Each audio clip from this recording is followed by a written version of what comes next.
Hey everybody, welcome back. These are some entitled moms that are next level delulu. I went to Disney World at least once every year, and mostly during the Halloween season because my birthday is around that time. And usually in the Halloween season, you can dress up and have photograph taking with a special character that only happen during the holiday season. So one year I dressed up as Elizabeth Turner in the Pirates of the Caribbean to meet Captain Jack Sparrow in the Disney World, because Captain Jack Sparrow is like a Halloween special character.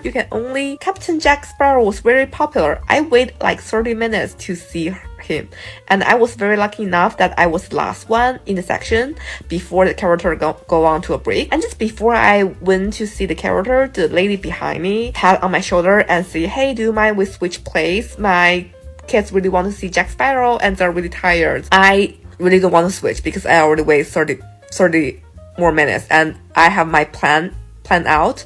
And in case you don't know, Halloween night, not every night in Disney World. Like, I only bought one night ticket, so that is my only chance to enjoy Halloween in Disney World.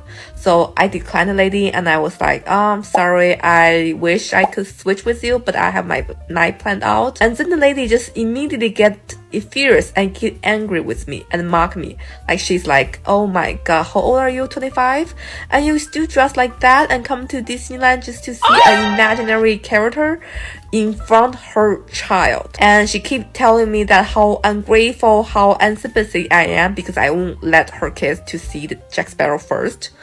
And she also keeps saying that how her kids really want to see Jack Sparrow. They're looking forward that like forever, like all the time. How is that right? Lady, have you ever seen that I might experience the same thing? Because I never had a chance to see Jack Sparrow when I was a kid. That's why I can only do seeing him when I grew up. Like, I've been waiting to meet Jack Sparrow, this character, my entire life. Don't you think that's a little bit unfair for me? Like, just because you have kids, but it doesn't mean that you have privilege or I have to accommodate your, poor decision.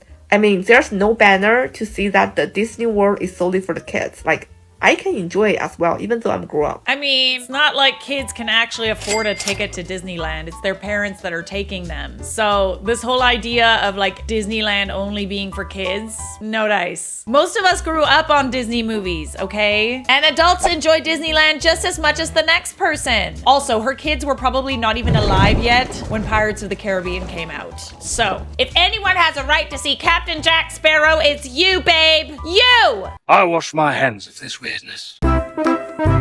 I'm making an effort, so I expect you to make an effort. So don't just assume that I'm going to be able to drop off my child somewhere, because most likely I'm not.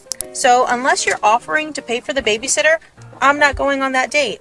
Also, offer to pay for the babysitter. That's going to make me more receptive to want to go and spend my time with you. The entitlement of these single mothers never gets old. Modern women are always talking about independent woman this, independent woman that. And they always put an emphasis on being able to pay their own bills, right, fellas? Some even go as far to say that they're the mother and father and celebrate Father's Day. What this actually exposes is that independent women don't really want to be independent on any level. That's why this independent boss babe single mother believes that if a man wants to take her out on a date, he should pay for her responsibility, her babysitter. This is why single fathers do a lot better. We're not looking for a handout, and we understand that the world isn't here to save us. Run away from women like this, fellas. Run. Oh, dang. Oh, it's hard out there, eh? I don't really know too many men in their right mind who would pay for a babysitter for a woman's kids that he doesn't know, He's right. That is her responsibility. Single mothers have it rough, okay? It's not easy to be a single mother. However, your baby, your problem. You wouldn't be having this problem. Okay. That wasn't my decision. Okay, but you're my mother, right? So I you had always one said child. you wanted a grandchild, didn't I you? had one child. Yes, I wanted a grandchild, but it would have been nice if you would have got married first and had someone to share the responsibility with, not me. I can't do it by myself, though. You're not doing it by yourself. I'm trying to use that money, right? So that way I can pay for my tuition for college. Well, I can appreciate that, honey, but you know what? Your main responsibility is being a mom. I agree with your mom. This is your child, and you said something very key while you were talking. You said grandmother. It is not her responsibility to raise your child. Right. I just feel like I don't really have to owe her anything. You don't feel like you should pay your mother? If your daughter were going to daycare You would be paying the daycare, right? Yes or no? Yes, ma'am. Do you feel like they should be paid? Yes. They're taking care of your child, looking after your child, changing diapers, feedings. They should be paid, right? Right. Your mother is doing everything I just named, correct? Yes. So it logically follows that she should be paid too, right? Yeah. So what's your issue? She uses her money for the school loans, and I can appreciate that she doesn't want to have school debt. Right. But Yeah, now that's a that good she's thing. making more money, she's going to have to give me a little bit of that. They live with me. The house is paid. We don't have that bill. So I know she wants to be responsible and not have any debt, but mommy doesn't need to be having no debt and worried about diapers and all that too. And she does try to help, but it's just not enough. And now that she's got a promotion, I feel like she needs to take a little bit more responsibility. I've done everything I can, sweetie. All right. Interesting. At first I was like, is it normal to ask I thought that this was just over like a babysitting dispute. You had a mother and you needed your mom to watch your kid for a bit. I mean, I don't mean to sound entitled, but I would think that your mom would look after your kid a little bit, I should hope so. They should be excited to do that. Yeah, kinda. But if the kid lives with the grandmother and she's the one that's paying for the food, the diapers, everything in between, doesn't she technically need child support or something? Meh. I don't know how these things work. I really don't. But unless you want to give up that child completely, this grandmother is right. Your baby, your problem. If your mother, out of the goodness of her heart, has decided to babysit for your kid, I feel like some of the expenses at the very, very least should be covered. Especially if this isn't just a one-time thing. If it's a repeated thing where the kid is living with the mom. That's not her baby, that's your baby. Years ago, I got on this plane in the States. I'm in the aisle, and when I boarded, there's already a lady in the window, and she's got a little baby with her. He's maybe 9-10 months old, something like that. He's kind of crawling around on the floor, in between us while people are boarding. Now, contrary to what most people think about child-free people, we don't all hate babies and children. I think babies are hilarious. So I'm quite happily, saying hello to him and stuff. And then he did that thing where, they sort of climb up your leg to stand up. So I was like, oh, he's really cute. Is it okay if I pick him up? She was like, yeah, sure. So I pick him up, and we're a little bit delayed. So we're sitting on the tarmac for maybe half an hour or something like that, and I'm pretty happily just entertaining myself with this wee guy. And then we get an announcement that we have a window to take off now. So the flight attendants come round with that sort of extra seatbelt that they have to clip a baby to you, and I go to hand him back, and the mum goes, oh, it's okay, you can hold him to take off if you want. And I'm a bit do I want that? But I'm 22 and shy at the time, so I kind of went, oh, okay. So they clip the baby to me and we take off. Now, by the time the seatbelt light goes off, I've now been hanging out with this baby for the best part of an hour, and I've kind of had enough of the baby. So I go to hand him back, and I look over, and this woman has put her seat back. She has a sleep mask on, and she's out for the count. If this happened to me now, I would poke her awake and be like, oi, this is your baby. But again, 22 and shy, so I just babysat against my will for most of the flight. And then she woke up and she just took him back and was like, oh, thank you. Buddy, are we for realsies? Mom saw an opportunity and took it. Dude. Oh God, I would be there is so many things wrong with this. Imagine you're you just leave your baby with a stranger on a plane. What if something happens? What happens when, it's a flight, there's turbulence or whatever. You're just gonna let some stranger take care of your baby and not even pay her? The audacity. It's the part for me that's you're just willingly letting a stranger take your child. There's so much that could happen in that small amount of time that she needed to take a nap. What if that person was a serial killer, a child trafficker? Come on. That's a risk I'm willing to take. I was in the cinema and I was waiting at the ice cream counter because I wanted ice cream, right? So there's a queue and we're all queuing in an orderly fashion, functioning members of society. So we're there, I'm waiting in a queue for 10 15 minutes, and there's this woman and her 2 kids, and they come at the opposite end of the counter, and I just didn't think much of it. I was like, oh, they're just looking at the ice cream flavors, which is fine. Didn't really care. And then it came to my turn. The woman basically interjects the worker asking oh, what you want? And she's like, oh, we want this and we want that, whatever.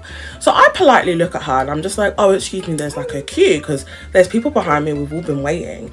And she goes to me oh, we just want one thing. And I was like, okay, but there's a queue, can you join the queue? It's literally my turn. And she was like, my 12-year-old kid like just wants one thing, and I'm just like, okay, but there's a queue. And she just was like, oh, so you're really gonna make a 12-year-old join the back of the queue for ice cream? Yes! And I'm like, yes. And you know what the thing is like, just the type of person I am. If she came up to me and she was like, I'm really, really sorry, I know there's a queue, but like, we're really running behind in the movie, like, do you mind if we just get one scoop? I would have been like, yeah, that's fine, like, go ahead, like, not a big deal. But it's just the fact that she literally looked me dead in my eyes and was like, so you're gonna make a 12-year-old join the back of the queue? It just blew my mind, because it's like, why do you think you're exempt? This is literally what you're teaching your child. Like, your child is nearly a teenager, and you're literally teaching your child that it's literally okay to like jump ahead of people, and that society should like bend over backwards for your child, and that none of the rules apply to them. Like, why would you teach your child that? Tell your child that they need to join the queue like every other person, because that is how a functioning society works. What did they teach us growing up? Wait your turn. It's a wonderful thing, waiting your turn. It's hard for some people. Some people just feel entitled to everybody else's turn. However, in a functioning society, there are things called lineups and waiting your turn. That child is probably going to grow up to believe that like he can just butt in front of someone because of some irrelevant reason. If he watches his mom do that, imagine how he's gonna behave. You're teaching your child that he does not have to wait his turn. Everything the light touches is our kingdom. Confronting a parent, entitled parents. The principal talked to me the next day and told me to keep advocating. The nurse was telling me that I could park here. I'm just sick and tired of parents parking the handicap. They don't have handicap plates. I recorded and I posted everything on social media. I don't know what you... But don't you know that she's a mother and she requires special privileges, including parking in a handicap parking space? Just hop in the car and move it at that point. Like, she left the door open. Don't do that ever. Don't listen to me. Will do. I used to work at the bank. There was this lady that would come in every Friday when they would make a deposit into her account. And I am not kidding you, she had 6 kids, okay? This lady completely was like disregarded of like what her kids said. She really swore on her life that their kids were like little gumdrops of heaven, okay? But they weren't. They were literal Chuckies. One of them actually had silver teeth, okay? That is not a myth. That is a fact. Back in the day, we used to have like the metal line to form the line to go to the teller window. And this kid thought they was like elementary school apparatuses like to play in the, you know, in the playground. And I told her, your kid's gonna fall. She's like, oh, he's fine. The kid fell on his ass and actually hurt his head. He was fine though, and she was upset at me. Let's not misdirect anger, all right? Let's get upset at the kids that are clearly unruly. What's that fun term for an unruly child? A crotch goblin? Charlotte, it's so evident that you hate children! You hate kids! It's so evident! Because I called some brat a crotch goblin? I didn't even call it a crotch goblin. That's something I took from somebody else. But yes, if your child is a brat, it's a crotch goblin. Children are innocent! No, they are not! They are not. They have to be taught to not be crotch goblins. Go in the drawer where you belong. Okay, so in 2018, me and my boyfriend booked a trip to Disneyland because we'd never been as adults. He'd actually never been. I'd only been when I was like 6 or 7, so I don't really remember it. We pulled all our savings to do this trip. Because we didn't have much money, but we really wanted to do it. It was like our last trip before we saved to move out. So yeah, it was like our once-in-a-lifetime kind of trip to do Disneyland. And as I said, we'd never been before, like as adults, so it was all new to us. We were very excited. So on the first day we went, we saw the parade, but we were right at the back, so we had a really bad view. I think we had to like stand on some pillars and stuff, and we really wanted to see it like in person, because it was a special one for the time. I can't remember, it was like 25th anniversary or something. It was a really cool parade. We really wanted to see it and like experience it fully. So the next day, about an hour before the parade started, we decided to get there early so that we could make sure we were at the front. So we didn't go on any rides for an hour. We didn't do like anything else. And obviously that was our choice. We wanted to prioritize being at the front for the parade because we knew when it was going to start. 20 minutes before the parade starts, it starts filling up on Main Street. Like there's lots of people and we are luckily at the front because that's where we wanted to be. Then literally, as the parade is starting, I get a big tap on my shoulder like this, very, very aggressively. And it was a French woman. And I turn around because I'm like, why is someone touching me? Weird. And she goes, you need to move so you can let my kids be at the front because they really want to see the parade. And yeah, she was kind of like, can you move so that they can stand in front of you? They won't block your view.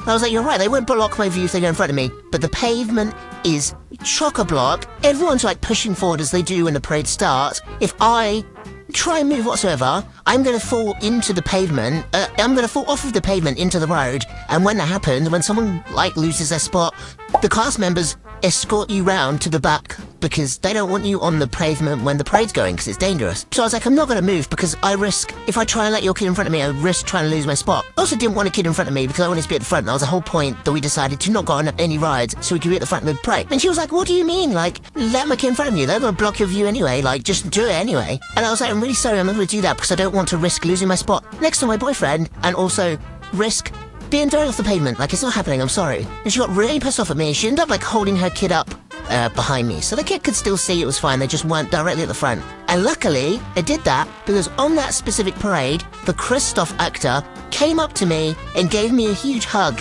And it was really wholesome and really cute, and I cried. And that wouldn't have happened if I wasn't at the front. Isn't Disneyland supposed to be the happiest place on earth?